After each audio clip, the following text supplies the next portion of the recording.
datang lagi satu, sampai akhirnya endingnya yang terakhir datang itu adalah Om Gondor. Om Gondor alias Gondorwo. Tiba-tiba atmosfer gelap. Nah, ketika saat itu kami udah sampai di Kawah Ratu itu, otomatis kami langsung mencari dan memanggil-manggil. Dengan cara memanggil-manggil. Betul, kita pakai teknik berteriak lah ya, memanggil Rifki, Rifki gitu kan. Cuman yang lucunya dalam kondisi yang awal kita berangkat memang masih agak gerimis, sampai di Kawah Ratu itu sudah cerah, Kang Albert. Bintang sudah bertaburan di langit. Berarti kan secara nggak langsung view pandang udah cakep nih. Kita teriak-teriak, manggil Rifki, Rifki, Dek. Gak ada yang nyaut. Itu sekitar jam berapa tadi? Jam 2-an lewat kurang lebih. Akhirnya kita cepet ya? Tadi dari... Ya, kita lumayan sprint lah tempo hari. Jadi dari bawah itu jam 1-an lewat, nyampe jam 2-an lewat. Yang harus jaman, ya harusnya normalnya sih 2,5 jam lah. 2,5 jam ya. Betul. Harusnya, tapi saat itu ditempuh dengan 1 jam. Iya. Waduh, itu pakai apa Ki? Mungkin teman-teman mau tahu tipsnya, ya, kompres waktu.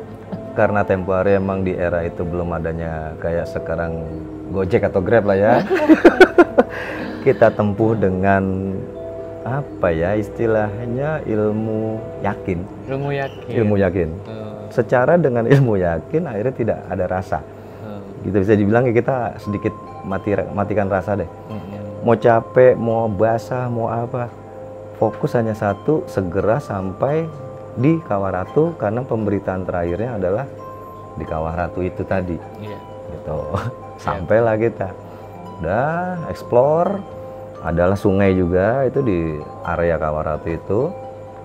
Memang walaupun sungai itu sebenarnya dia membentang sampai ke belakang. Jadi ada punggungan. Saat kita sampai itu ada punggungan gitu, bukitan. Nah, ini sungai membentang ke belakang. Nah, notabene-nya kita teriak-teriak, manggil segala macem, nggak ada yang nyaut. Kita putuskan break. Akhirnya kan kita break, kita keluarkan. Sampai jam berapa itu?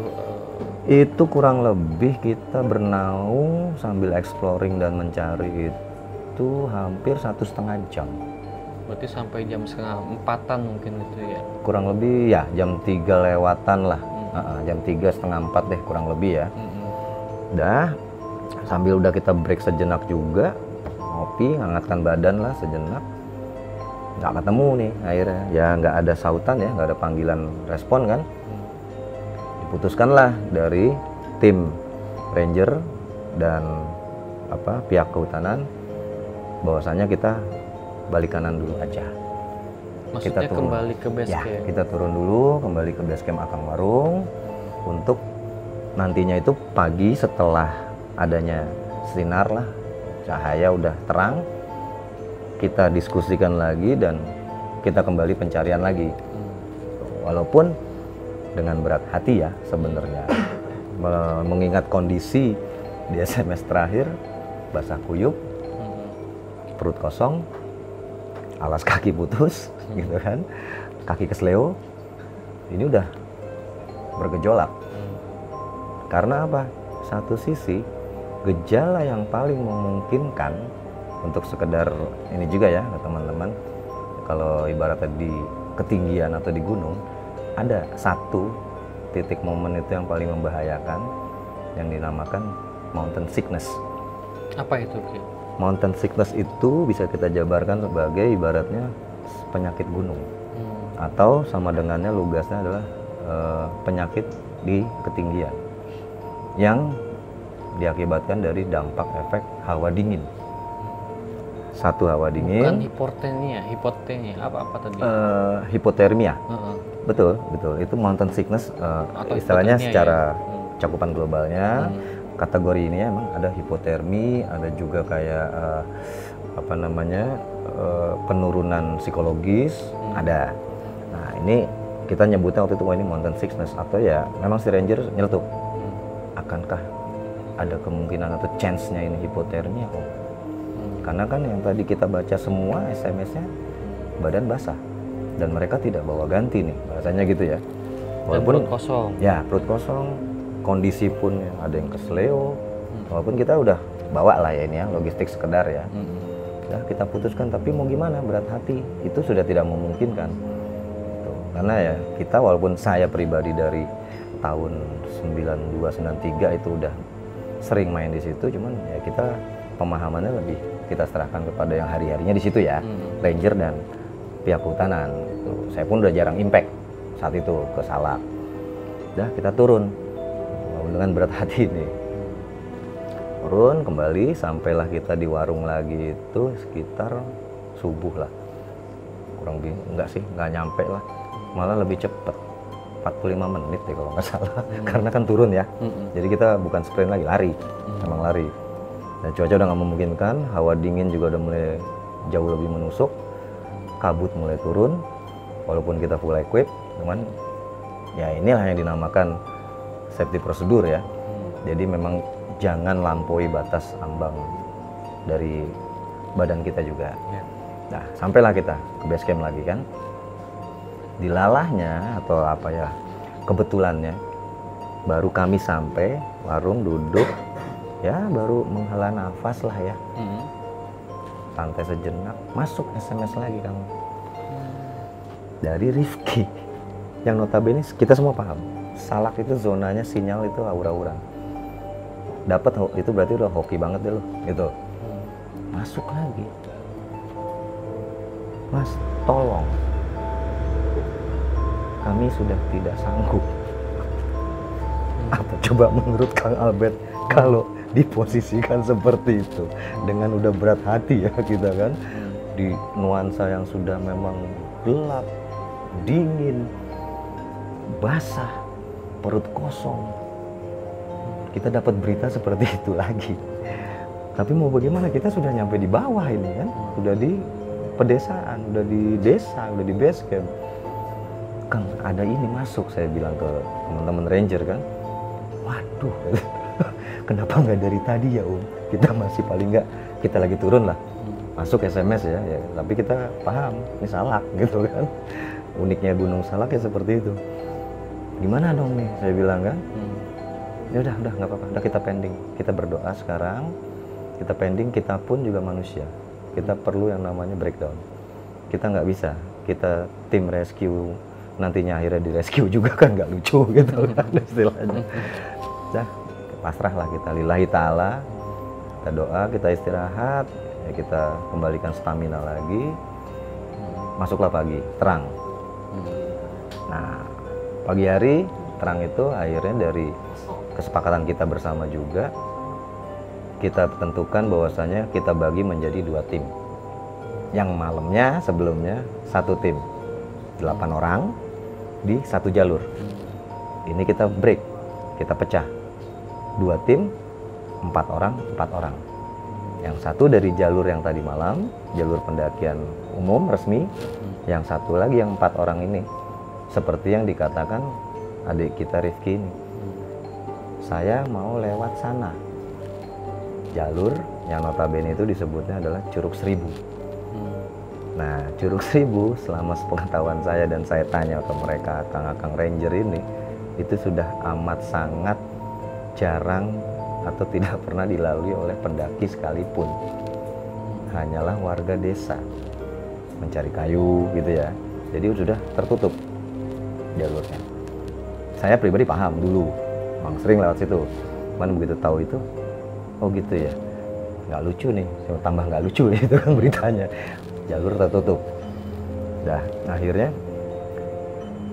seiring subuh itu udah pagi, baru kita mau berangkat nih. Masuk SMS lagi Kang Albert yang menyatakan bahwasanya kami sekarang masih di area Kawaratu.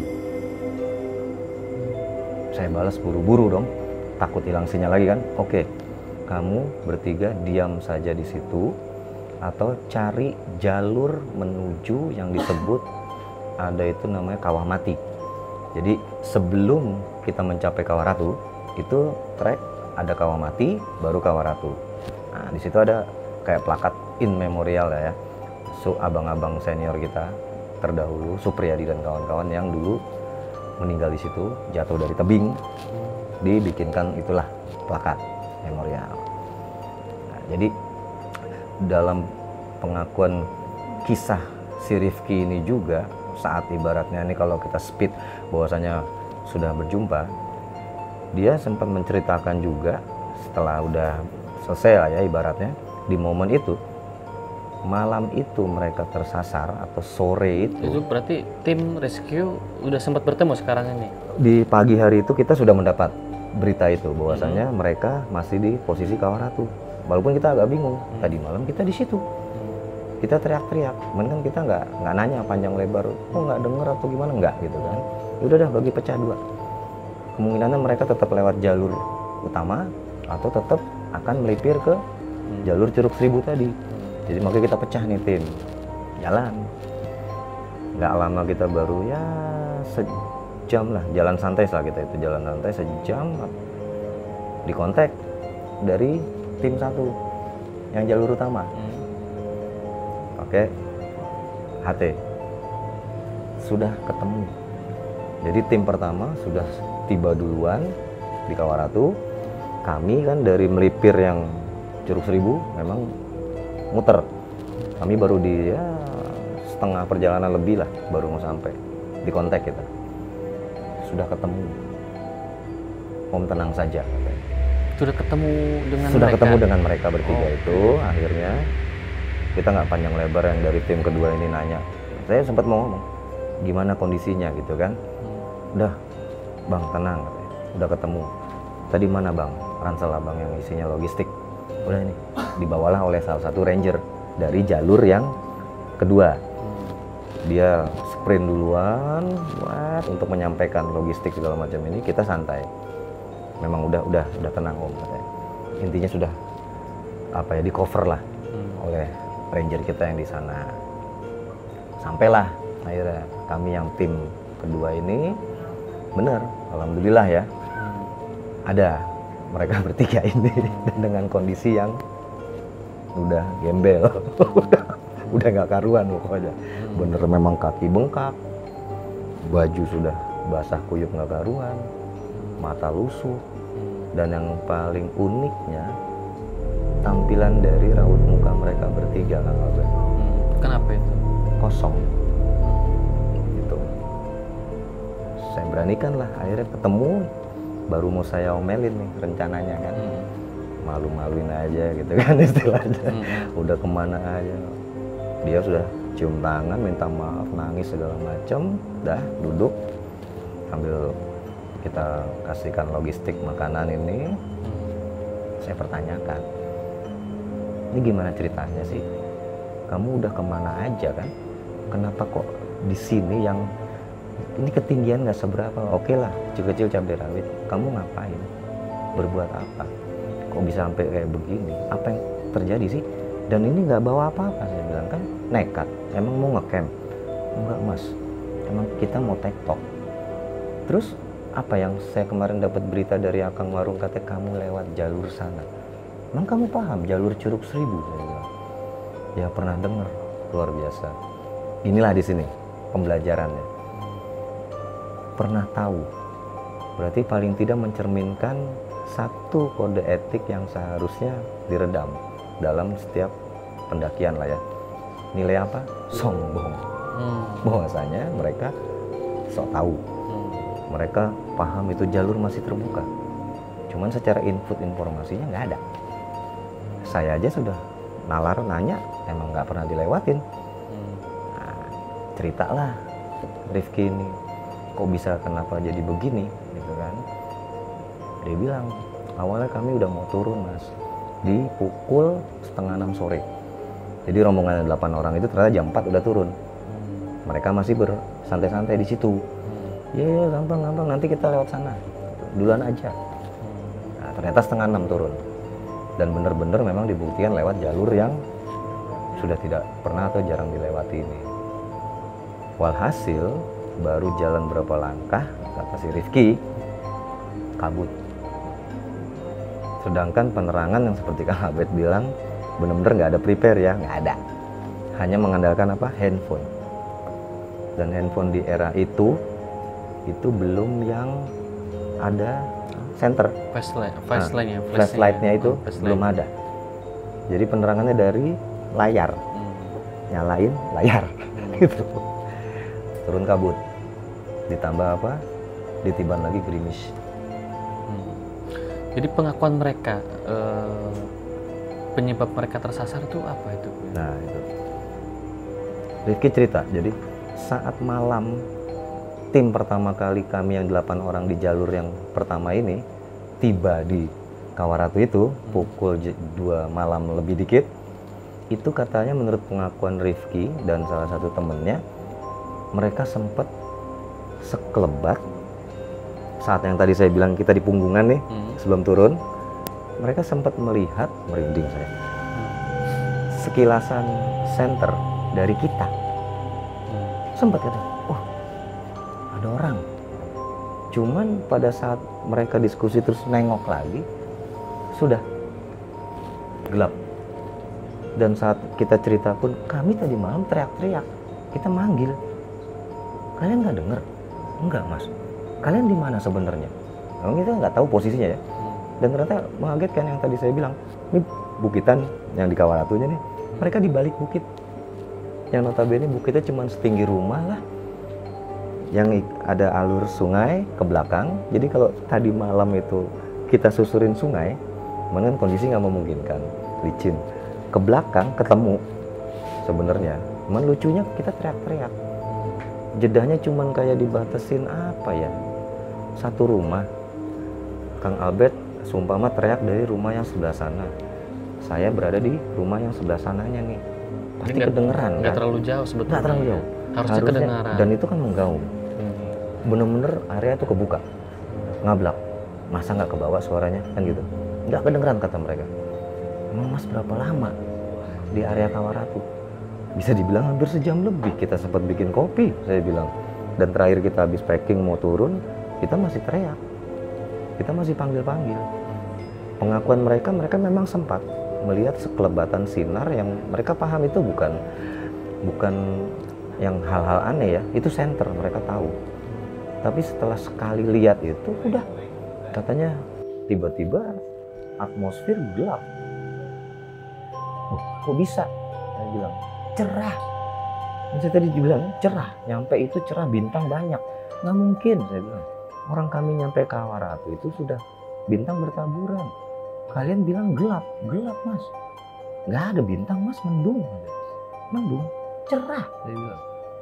Nah, ini saya akhirnya ngambil kesimpulan. Sebelum saya mau cerita bahwasanya, apa ini jangan-jangan kalian, ibaratnya saya mau bilang, ditutup. Rifki udah nyelak duluan, mengutarakan. Apa itu yang dia utarakan?